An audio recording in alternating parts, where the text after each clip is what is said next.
Can they do that 3 out of 5 more times? I don't think so. I really don't. But I'm going for it.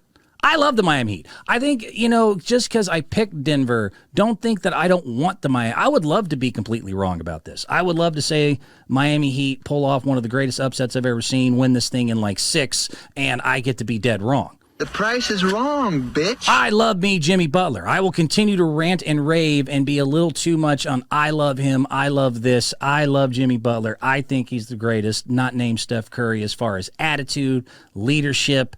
I don't want to get too creepy with it. I want some fun! But I really just, every time I hear this dude talk, I'm like, I want that guy to win. I want him to win. He gets it. He gets the big picture in life. Found another time, he was on some podcast talking why he does this. I just can't get enough of listening to him explain to you just how life works, how you should take basketball, how you should understand things, how you can be cocky and humble at the same time, how to be a leader. Every time Jimmy talks, I am listening. I want this dude to run for office or something and be a leader of this country at some point, because the dude just has just a good thing in between his ears here. Listen to Jimmy talking just about why he does this. Love this guy. I never worked on my game as much whenever I was in college, in junior college or in high school, because I was like, man, I ain't finna be a pro. Like, I'm from Tomball. I'm a McDonald's All-American. I had to go to JUCO. I doubted myself. That's why it's funny whenever you hear people say, oh, I knew Jimmy was going to be that. Stop. I didn't even know that I would be here today. Why people say, why you keep doing what you're doing? I'm not going back to the life that I used to live. My competitive edge that comes from the fact that nothing was given to me, man. Yeah. Nothing. I had to go to junior college. I had nowhere else to go. And then when I got to Marquette, they was like, yo, this ain't gonna make it. So I'm gonna show you. I wasn't that good, so I know what the work can get you. I haven't won on any level. Yeah. I can't say that I'm a winner. I don't want my career to end like that. Can you say that I'm a loser? No. I'm somewhere in there. Give me like a championship ring. I don't do it for the fame. I don't do it for the money. I don't do it for nothing. The only reason that I do it is so when I go up against the guys that you could call out, they're gonna be like, I'm a I mean, I'm not a winner yet. Give me a ring.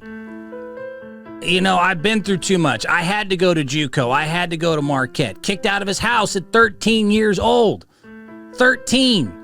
I just can't stress enough how hard that's got to be. Your own mother tells you to get out of the house at 13 years old. Then he goes to JUCO. Then he has to go to Marquette. He had to work every time he got there. Got to Chicago Bulls. Even that wasn't like he was a star. He had to come off the end of the bench. Then he had to become a good scorer. Then he had to move from multiple teams. Then he had to go through ups and downs. And he had to lose one finals in the NBA bubble, get dissed for that, spend another year in kind of, and then have to go through Boston and miss the 3 at Game 7, and everyone blamed the kicker. He took the last shot, and it was a bad shot. Doesn't matter what he did before. Fight all the way back from an 8 seed to get here, and he's still telling you, I'm not a winner yet.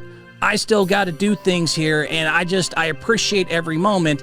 And by the way, everyone behind me, half these dudes haven't been drafted. Yes, we're the first 8 seed in the finals in the last, 40-something seasons, actually ever. There's only been one other 8 seed. That was a shortened season. They're the only 8 seed ever in an 82 full game season to even be here in the first place. They had to upset the Bucks. They had to upset the Boston Celtics. They get here. They lost game 1 in Denver. They still have enough fight to pull out game 2.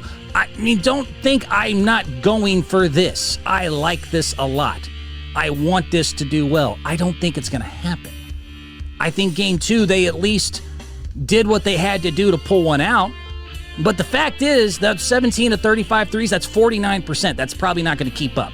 The fact is they can't consistently say we're going to shoot 50% from 3, and the 17 threes that they hit were a playoff all-time high. I don't think you can rely 3 out of the 5 next games to say we're going to be able to shoot at that level, and Denver is not going to respond to the physicality, that Denver's not going to respond to some of these shooter lineups, that Malone's not paying attention to what he's doing, and that they're just going to sit there and lie down like dogs. Denver did not get to where they got, and they don't have what they have because they're just a bunch of little bitches who have nothing to do and no way to respond. I think Miami did what they had to do, but I don't think they can do this 3 out of 5 more times. And I will continue to stick to that until I'm proven wrong. But until then, I would love to see this dude win.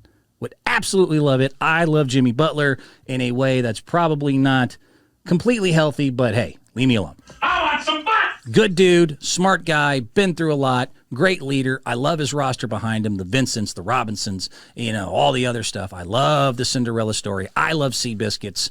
I love, any underdog movie. I cry like a 2-year-old that skinned her knee every time there's some underdog movie that's based on a true story. And at the end, they have the big moment and they have the ooh-ah. I would love to see a real life version of that, and I'll be just at home by myself. Crying my little baby eyes out, because that's just what I do.